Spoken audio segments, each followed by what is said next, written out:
दोस्तों, एक रोहित नाम का लड़का जिसकी उम्र 24 से 25 साल होती है, जो पेशे से एक डांस टीचर होता है, राजस्थान के जोधपुर शहर में पहुंच जाता है और वहां वो अपने लिए एक बड़ा सा कमरा ढूंढ रहा होता है, हॉल टाइप कमरा, जिसमें वो बच्चों को डांस क्लास दे सके।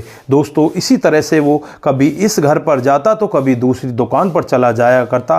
तब उसे पता चलता है कि एक व्यक्ति है जिसके पास एक कमरा है। दोस्तों, जब उस व्यक्ति के पास जाता है, वहां पर घंटी बजाता है तो अंदर से एक लड़की निकल कर आती है। दोस्तों, उस लड़की को जब ये पहली बार देखता है तो बस देखता ही रह जाता है, ये अपना काम भी भूल जाता है। वो लड़की इससे पूछने लगती है, एक्सक्यूज़ मी, आप यहाँ पर किस लिए आए हो? तो 2-3 बार तक तो ये कुछ कहता ही नहीं। 2-3 बार जब इससे वो लड़की कहती है, तब जाकर इसकी समझ में आता है कि तुझसे कोई बात भी कर रहा है। दोस्तों, उसके बाद जो इसके जीवन में होता है, कभी किसी ने कल्पना भी नहीं की थी। अगर आप लोग भी पूरे मामले को डिटेल से जानना चाहते हैं कि इस लड़के ने वो बहुत ही छोटा कमरा किराए पर क्यों ले लिया, क्या बड़ी वजह वहाँ पर रही होगी, तो आप भी वीडियो के साथ अंत तक जरूर बने रहें। नमस्कार, जय हिंद। आप देख रहे हैं APH न्यूज़ राहुल रावत के साथ। दोस्तों, आज की जो हकीकत की कहानी आप लोगों को बताने जा रहा हूँ, ये हकीकत की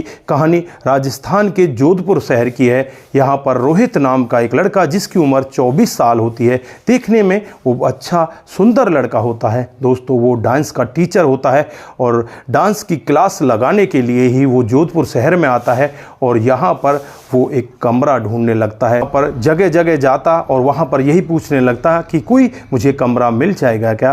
दोस्तों, ऐसे ही कर करके उसे एक जगह से पता चलता है कि एक व्यक्ति है और उसके पास एक कमरा है, लेकिन वो पैसे का बहुत बड़ा लालची है, इस बात का ध्यान रखना। दोस्तों, यहाँ पर रोहित कहने लगता है, कोई बात नहीं, पैसे तो मुझे देने ही हैं। फिर वो उस व्यक्ति के घर पर जाता है और सामने एक ऐसी लड़की को देखता है जिसे देखकर बस देखता ही रह जाता है। वो बहुत ही खूबसूरत लड़की होती है। दोस्तों, जब ये घंटी बजाता है तो सामने वो लड़की उस दरवाजे को खोलने के लिए आती है और जब दरवाज़ा खुलता है तो इसकी निगाहें उस लड़की पर टिक जाती हैं। वो लड़की इसे बार बार कहती है, एक्सक्यूज़ मी सर, आप देखिए तो सही, आप किस लिए आए हो, यहाँ पर खड़े क्यों हो? मानो ये एक बुत बन गया हो। कुछ सेकंडों के लिए तो ये बिल्कुल बुत सा ही बन जाता है। दोस्तों, उसके बाद जब लड़की इसको बार बार कहती है तो एकदम से ये कहता है कि मुझे यहाँ पर एक कमरा चाहिए, क्या आपका कमरा मुझे मिलेगा? तो यहाँ पर वो लड़की कहती है कि कमरा तो मिल जाएगा, लेकिन 4000 रुपये आपको महीने के देने होंगे। ये लड़का बिना कुछ सोचे समझे 4000 रुपये अपने जेब से निकालता है और उस लड़की के हाथ में थमा देता है और कहने लगता है, ये लो 4000 रुपये आपके एडवांस और बाकी किराया मैं आपको महीने के महीने देता रहूँगा। दोस्तों, इसी तरह से वो लड़की इससे कहने लगती है कि ठीक है, कल से तुम यहाँ पर आ जाना, कल मेरे पापा भी आ जाएंगे, उनसे भी तुम्हारी बात हो जाएगी, बाकी कमरा तुम्हारा हो चुका है, कमरा देख तो लीजिए। ये लड़का कमरा भी नहीं देखता, अंदर ही नहीं जाता, जबकि ये कह रहा था कि मुझे बहुत बड़ा कमरा चाहिए।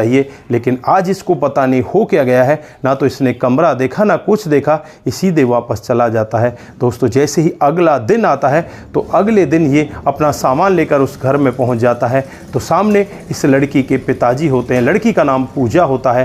दोस्तों, अब लड़की के पिताजी यहाँ पर उस लड़के रोहित से कहने लगते हैं कि मेरी बेटी ने तुम्हें किराया कम बता दिया, लेकिन अब जो बता दिया सो बता दिया, पर एक चीज़ का ध्यान रखना, तुम्हें मेरी बेटी पूजा को डांस क्लास देनी होंगी। दोस्तों, यहाँ पर वो रोहित बहुत ही ज़्यादा खुश होता है और मन ही मन सोचने लगता है कि यार, तू जिस चीज़ को चाहता है वही तेरे पास आ रही है, इसमें बुराई क्या है। वो कहता है कि ठीक है अंकल जी, मैं आपकी बेटी को डांस क्लास सिखा दूंगा। दोस्तों, जैसे ही रोहित सामान को अपने कमरे में पहुंचाता है, तभी वहां पर पूजा पहुंच जाती है और पूजा को ये देखकर बहुत ही ज़्यादा भावुक होने लगता है। पूजा यहाँ पर कहने लगती है कि क्या सर मुझे आप डांस सिखाओगे? तो वो यहाँ पर कहने लगता है कि मैडम, आपको मैं डांस ज़रूर सिखाऊंगा, आइए आप। तो यहाँ पर वो कहती है कि मुझे पहले तो मैडम बुलाना बंद करिए, मेरा नाम पूजा है, आप मुझे पूजा बुलाइए। तो यहाँ पर रोहित भी उससे कहता है कि मुझे भी आप सर बुलाना बंद कीजिए, मेरा नाम रोहित, आप मुझसे रोहित कहकर बुलाइए। दोस्तों, फिर यहाँ पर ये दोनों एक दूसरे का नाम लेने लगते हैं। रोमांटिक सॉन्ग चला देता है और उस पर कपल डांस करने लगता है। कपल डांस में एक दूसरे के करीब आया जाता है, एक दूसरे के शरीर के जो हिस्से हैं उनको एक दूसरे के हाथों में लिया जाता है और इसी हिसाब से वो डांस करते रहते हैं। दोस्तों यहाँ पर रोहित इसी तरह से उसके शरीर को टच करता और डांस करना स्टार्ट कर देता है। अब यहाँ पर पूजा को अटपटा सा लगता है और एकदम से पूजा वहाँ से निकल कर चली जाती है। अब रोहित को अपने आप ही कुछ ऐसा लगने लगता है कि कहीं ऐसा ना हो कि पूजा तुझसे गुस्सा हो गई हो, तूने कुछ गलत तो नहीं कर दिया। दोस्तों उसके बाद वो मन ही मन सोचता रहता है और रात भर इसी तरह से अपनी रात को निकाल देता है। कभी सो जाता तो कभी इन बातों के ख्वाबों में ही खोआ रहता। दोस्तों जैसे ही अगला दिन आता है, अगले दिन 2 बच्चों को लेकर पूजा वहाँ पर पहुँच जाती है और कहने लगती है कि रोहित, इन 2 बच्चों का एडमिशन करना है, इन्हें डांस क्लास सिखानी है। दोस्तों उसके बाद रोहित उन 2 बच्चों का एडमिशन कर लेता है और फिर यहाँ पर पूजा से कहने लगता है कि पूजा, मुझे तुमसे कुछ बात करनी है। तो यहाँ पर पूजा रुक जाती है, वो बच्चे अपना एडमिशन करा कर वहाँ से चले जाते हैं। अब पूजा से वो कहने लगता है कि पूजा, मुझे तुम्हें बहुत अच्छी लगती हो, कल की बात से तुम्हें कुछ बुरा तो नहीं लग गया। तो यहाँ पर पूजा कहने लगती है कि पता नहीं, मुझे जब तुमने छुआ तो मुझे अजीब सा कुछ लगने लगा और मुझे ऐसा लग रहा था कि मानो मेरे शरीर के अंदर करंट लग रहा है, इसलिए मैं वहाँ से चली गई। दोस्तों यहाँ पर जो रोहित होता पूजा को दोबारा से छूता है तो कहता है क्या अब भी ऐसा लग रहा है? तो यहाँ पर पूजा कहती है कि हाँ, अभी भी ऐसा ही लग रहा है। दोस्तों अब यहाँ पर रोहित कहने लगता है कि पूजा, तुम्हारा बहुत छोटा कमरा है, इसमें मेरा काम नहीं चलता, लेकिन मैं तुम्हें दिल से चाहने लगा हूँ। पहली नज़र जब मेरी तुम पर पड़ी तो बस मैं पहली नज़र में ही तुम्हारा दीवाना हो गया। मैं तुमसे प्यार करता हूँ पूजा, आई लव यू। तो यहाँ पर पूजा अपने आप को पीछे की तरफ खींचने लगती है और कहने लगती है कि रोहित, ऐसा नहीं हो सकता, क्योंकि तुम परदेसी बाबू हो, पता नहीं कितने दिन के लिए यहाँ पर आए हो, उसके बाद तुम चले जाओगे। मैं कहाँ जाऊँगी? मुझे तुम इसी तरह से छोड़ जाओगे, मैं रोती रहूँगी, बिलखती रहूँगी, मुझे देखने रेखने वाला कोई नहीं होगा, तुम तो बस यहाँ से चले जाओगे। तो यहाँ पर रोहित कहने लगता है कि पूजा, ऐसा कुछ भी नहीं होगा, मैं तुम्हें दिल से चाहता हूँ। तुम्हें पता है तुम्हारा कमरा जो है वो बहुत ही छोटा है, फिर भी मैंने इसे किराए पर क्यों लिया? इसलिए लिया क्योंकि मैं तुम्हारे करीब आना चाहता था, मैं तुमसे प्यार करता हूँ, तुम्हारे साथ रहना चाहता हूँ। दोस्तों अब यहाँ पर पूजा को भी कुछ थोड़ा थोड़ा यकीन होने लगता है और जो रोहित होता है पूजा का हाथ पकड़कर अपनी तरफ खींच लेता है और जो पूजा होती है उसके गले लग जाती है और कहने लगती है कि रोहित, मुझे कभी भी छोड़कर मत चले जाना, नहीं तो मैं मर जाऊंगी। तो यहाँ पर रोहित कहने लगता है कि पूजा, मैं तुम्हें छोड़कर जाने वाला नहीं हूँ, मैं तुम्हारे साथ शादी रचाने वाला हूँ, तुम्हारे साथ ही रहने वाला हूँ, तो मैं कभी भी छोड़कर नहीं जाऊँगा।